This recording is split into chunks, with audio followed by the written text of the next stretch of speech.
man métier mi paa bi moo ma ci orienté woon maa ngi ko jàngee Podor foofu laa defee suma début quoi def naa fa 2 ans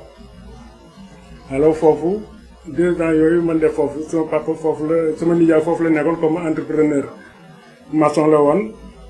alors ci këram mu am fa atelier menuiserie man moo tax man ma jàng foofu menuiserie pendant 2 ans alors 2 ans yooyu bu mu passé ma ñëw fii à Saint-Louis aussi def fi 2 ans alors ci disposition yooyu boo ko xoolee aussi dafa mel na métier la ba nga xam ni woon bëgguma ko mais quand même pas bi moo ko désigné orienté ma foofu la preuve en est que jàng naa ko mais toujours dans l'esprit nekk dans les bureaux parce que dans les années 59 ñun boo amuloo bureau rek amuloo dara alors kooku aussi facteur la ba nga xam ni woon dafa ma découragé la woon ci dénk gi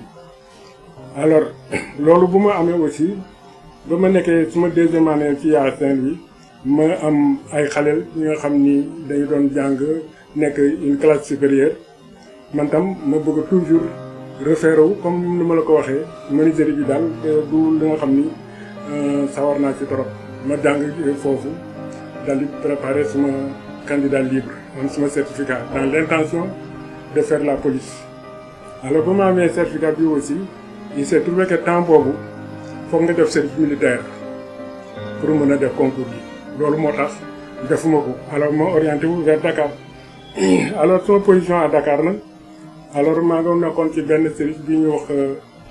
Petersen kooku moom affaire gerte les campagnes arachidier la woon ba nga xam ni moom la ñu doon def alors ma nekk foofu comme responsable alors ci responsabilité boobu aussi ñu def fa pendant quelques années Petersen ñu yóbbu ko Diourbel bu ñu ko yóbbee Diourbel immédiatement ñun dañuy virer le sieur bu ñu fa nekkee nag alors j'étais sous ordre entre temps ki nga xam ni moo fa nekkoon il avait l'intention de quitter alors quand bu mu ñëwee gis l'inspecteur ne inspecteur man day damay dem mu ni koo fay bàyyi mu ni aju ma ko ne alors benn ngoon inspecteur daal di ma woo ni ma kone ma ni ko waaw mu ni man de xaw ma nit ñi mais kii bu muy dem mu ni yow la fiy bàyyi alors donc ma xam ni place responsabilité la ma ni est-ce que suma njàng attan na ko alors ma am fa un frisson quoi mais quand même comme décidé nañu noonu alors ma dem alors il s'est trouvé que yàlla dimbal na ma foofu bu baax a baax parce que c'était une responsabilité ba nga xam ni tubaab yi ñoo yore woon usine bi ak lépp lu fa am comme conflit man damay taxaw en tant que chef de poste te et puis man rek la ñuy déglu dans ce cas aussi alors il est tellement nécessaire de faire du sérieux parce que foofu aussi boo ko xoolee xaalis dafa doon daw alors mu nekk yàlla dimbali ma may éviter ko parce que je me suis dit alors je ne peux pas être responsable dugg ci circuit bu mel nii parce que bés dana ñëw nga bëgg a àtte kilifa bi dina la connecté toi te bu ko waxee rek ñi nga xam ni ñu nga fa xam quelque chose daañu may lu waral waa ji am autorité bi di ko wax waa ji parce que y a quelque chose alors donc yàlla dimbal na ma ci côté boobu yàlla dimbal na ma daal di càgg ni bëgguma xaalis de mais côté boobu daal dama ko bàyyi pour me faire respecter dans ce milieu parce que man dañu doon déglu bu fekkee y a conflit alors donc mooy suma presque parcours boobu mooy suma 20 ans d'absence bi nga xam ni def na ku ma dénk alors dans les années 85 ba nga xam ni foofu c'est fini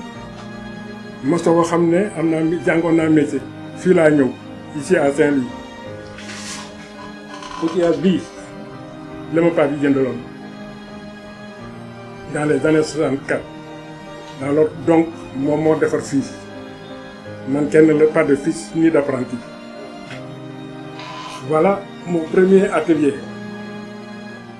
voilà mon premier atelier endossé à la fenêtre de mon papa sama atelier bu njëkkee ngi nii donc alors parcours boobu mu nekk li nga xam ni aussi c'était dur parce que je me suis dit alors 20 ans d'absence ci cette région alors nan ngay ñëw en matière d'ouvrage ngeen da ngay imposé wu c'était pas facile mais quand même yàlla dimbali na ma le travail était sérieux alors la clientèle aussi répondait alors de sorte que bon finalement suma clientèle bi yëpp presque ay tubaab la ñu woon boobu temps y avait les coopérances la preuve est que bu ñu doon dem sax souvent ñu bari dama leen doon defaral ay meubles ñu yóbbaale ko la preuve est que benn kii de témoignage yi ngi nii carte postale bi nga xam ni benn tubaab moo ma ko yónnee c'est-à-dire bu muy dem dama ko defal ay meubles mu yóbbu ko France alors mu daal di ma bind ne alors meubles yi nga defar fii te ma indi ko fii gaa yaa ngi koy apprécier moo tax ba ma ko lire aussi ma agrandir ko taf ko fii mu mel na pour man diplôme donc parcours ngoog bu tuuti ba nga xam ne dëgg-dëgg dana ma d'ailleurs moo ma yóbbu aussi parcours bu ma def moo ma yóbbu aussi ma am initiative def le bois m'a tout donné alors souvent aussi étudiants yi dañu ma koy laaj Gaston Berger bi ñu ñëwee fii lu waral loolu alors lii moo waral loolu parce que parcours boobu sans le bois moi c'était fini Ndar daf ma xam léegi à cause du bois donc bu ma amoon jàng bu rëy sax popularité bi mu ma jox dénk bi li ma jox alors jàng bi du ma ko jox. mooy taawu kër de telle enseigne que mu ne léegi dégg nga ma mooy suñu baay mooy suñu ndey mooy lépp mooy représenter tout lu mu wax moom la ñuy def lu mu bañ tam duñu ko def. relation entre grand frère et petit frère avec fermeté soo new la si dëgg ah da lay teg si kaw yoon soo indee waxu jàmbur daa gis kanamam changé man xam naa ko si moom de telle sorte que ñun ñaar daal man rakam laa de sore naa ko trop am na ñu bari ñu ndox suñu diggante chaque dimanche day ñëw sama kër ba 14 heures soo ko ñibbi chaque dimanche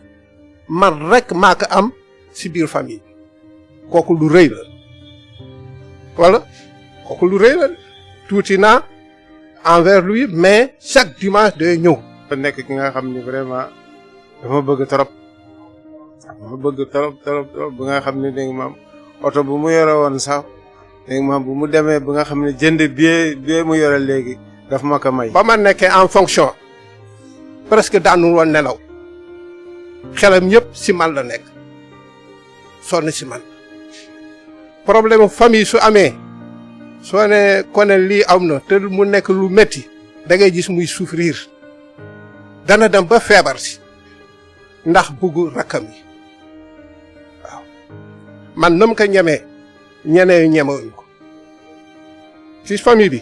ñu bare pour jot si moom si man la ñuy jaar kooku nag yàlla moo ma ko defal. comme moom dafa ne le bois m'a tout donné moom je dis que mon grand frère m'a tout donné ci la am kër am jabar am oto am lépp man nag moom si ñaari jabar 89 bi presque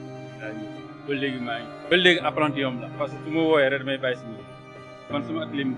beneen côté bi mais moom su ma wooyee rek bàyyi naa même moom su fekkee liggéey bi yaa tardé na tuuti rek man damay bàyyi ba tëj jaral na ma tëj ko ñu toog fii liggéey bi mu pare xool parce que bon ma génn jàngal na ma métier jàngal na ma loo xam ni xam naa nu may waxanteeg client jàngal na ma aussi client bu indi ak vitesse am ak dooleem na nga koy amortiser waxtaan ak moom apaiser ko dara na ma fi dal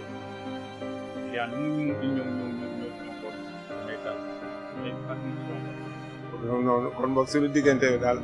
amul benn problème du ma ko nangu sax du ma ko nangu ba may commencé day ma toll ci wut soxna moom moo ko dox moom laa ko wax moom laa ko won moom bu mu ñëwee fekk sama papa fii expliqué ko sama papa ni ko soo demee Dakar nga dem jaar ci seen fi ngeen ne foofu suñu grande sœur boobu ñu ngi ngeen toppatoo loolu waaw moom toog nga bu may jënd oto tamit dem moom bu ma ñëwee ni ko damay wut oto parce que lu tax ma wut oto dama amoon tuuti xaalis jógee campagne bu ma ñëwee dégg maam ni jox ko bu koy jox sama papa pour ñu modifier à peu près yenn point ci kër gi mu ne ma demal jëndi oto maa ngi ko waxoon nga expliqué keroog mu ne ma ah boobu Pape Bella ma ne ko moo ni ma demal jëndi oto. côté boobu aussi dafa mel ne dama ci am ndimbalu suñu borom parce que maag suma rakk yi ñoo fi nekk alors je pense ci suma xalaat je pense ni ñu munti day amuma kenn ki nga xam ni dañuy feewuloo amuma kenn ki nga xam ni aussi dama koy wax mu bañ ko def alors kooku aussi dama ciy ñaan suñu borom alors mu gën continuer et je pense aussi buñ ko xoolee ci man même soo fi nekkulee alors ñoom daañu doxal d'une façon ba nga xam ni grand bi nii la doon doxalee parce que Dieu fait chaque dimanche ma bàyyi suma kër ñoom foofu comme suba foofu laay dem ba 2 heures soo ko ñibbi à chaque dimanche bu fekk dara jotuñu alors kooku aussi damay remercier sama frère yi reconnaissance boobu ak soumission boobu ñu ma nangul alors kooku c'est pas donné aussi à tout le monde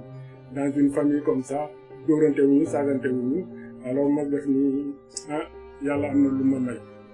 waaw parce que moom ba may xaleel ba léegi maa ngi koy suivre waaw daanaka bu ma xamule woon dara sax maa ngi koy suivre xam naa ni moom fonk liggéey la bëgg liggéey la waaw maa ngi fàttaliku jamono ba ma nekkee xale xam nga julli tabaski ak korit ni mu foore day dem julli ji rek ñëw futteeku di liggéey man loolu gis naa ko si moom mais temps yi man comprendre ma waaw comprendre ma woon na mais instant yi nii nag moment bi nag laay doog a comprendre fonk na heure quoi ak fonk tamit délai finalement sa bureau sax boo taxawee nii da ngay gis montre am nii même boo demee këram tamit néegam nii fu muy jaaxane da ngay gis montre bi ndax dafa fonk heure quoi waaw fonk na heure moom waaw kenn waxul na kenn du génn heure wala kenn du xam nga rek ñëw bañ a ñëw heure mais fonk na ko daal waaw mais parfois nag dina am ay chute waaw kooku nag kenn mënu si dara. li ma gën a fonk si moom li ma gën a remarqué si moom xam naa ni moom comme ni ma la ko waxee fonk na ay mbokkam ay rakam ay sërëm fonk na leen daal waaw jox na leen cër waaw te ay rakam yi fu ñu nee oxo rek du nekk à l'aise day mel ne xoolal affaire bi ci moom la dal gis naa loolu ci moom waaw léegi rakam bii nii Ahmed Koné bu fekkee woote woon ne yaa quelque chose rek du nekk gis mu koy ñaxtu di ko xam nga rek yaa ma gën a xam daal waaw loolu yëpp gis naa ko si moom remarqué naa si moom waaw ak tamit fonk liggéey ak bëgg liggéey waaw ba pare liggéey bi teg ko si yoon muy jaar yoon waaw chaque fois ñun ay magum jëmm lañ mais bu ñu liggéey ba pare day ñëw taxaw di xool waaw bu gisul loo xam ne jaaru daana dinal ma lii ko xoolal ma lii waaw yooyu remarque yooyu moom gis naa ko si moom. non kooku aussi surtout témoignage la et puis le fait de vivre ak moi xaw ma woon dëgg mu ngay def boobu remarque donc kooku aussi dama ko ciy remercier le fait de may respecter horaire aussi je pense que aussi dana nekk ci moom parce que man boo ko xoolee man jeexal naa moom moo fi nekk lii taxaw lii ce n'est plus pour moi moom la donc responsabilité le respect du temps le respect de la ponctualité c'est tellement important d'ailleurs am na benn Abdoulaye Cissé il fut recteur à Bambey moo bindoon ci la ponctualité alors bu ma ko gisee aussi kii ko ma bind ko agrandir ko texte yi ça intéresse tellement les étudiants ça yu ñëwee et pas bu ñu jël man c'est pour vous c'est pas pour moi la ponctualité alors c'est ça qui nous manque actuellement et ça freine aussi il faut oser le dire notre développement kooku c'est très important foog ñu c'est-à-dire suma njaboot bon aussi mën naa ni awma ci benn jafe-jafe et parce que yàlla def ma mayoon benn jabar ba nga xam ni dëgg souvent su may wax alors mënuma ko ci bañ a wax parce que dans mon traversée du désert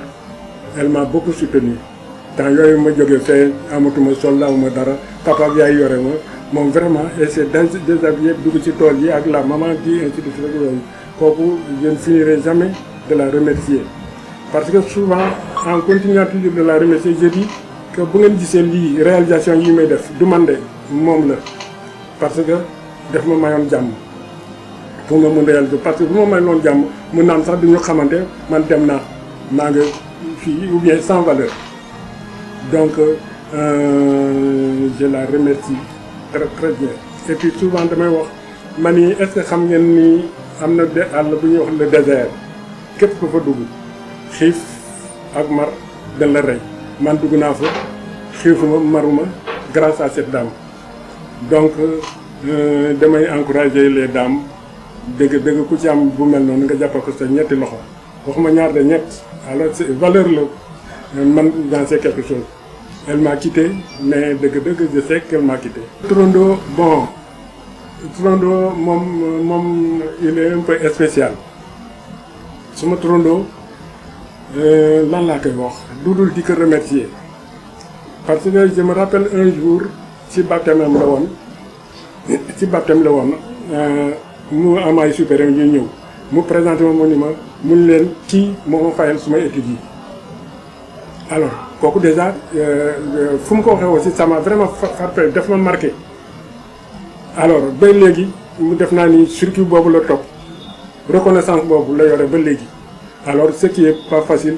ñëpp a koy def de ñenn fàttali la bu yàgg mais lii aussi moom moo ko proposé ne Trondo foog may indi ay kii yu nga xam ne day lay kii yàgg na bu ñu koy waxee mu ngi nii soo ko réalisé na alors donc aussi nit la ba nga xam ni wax mos naa ko wax papa ji ma ne gis nga suma Trondo yi yow man ak yow moo ñu mën parce que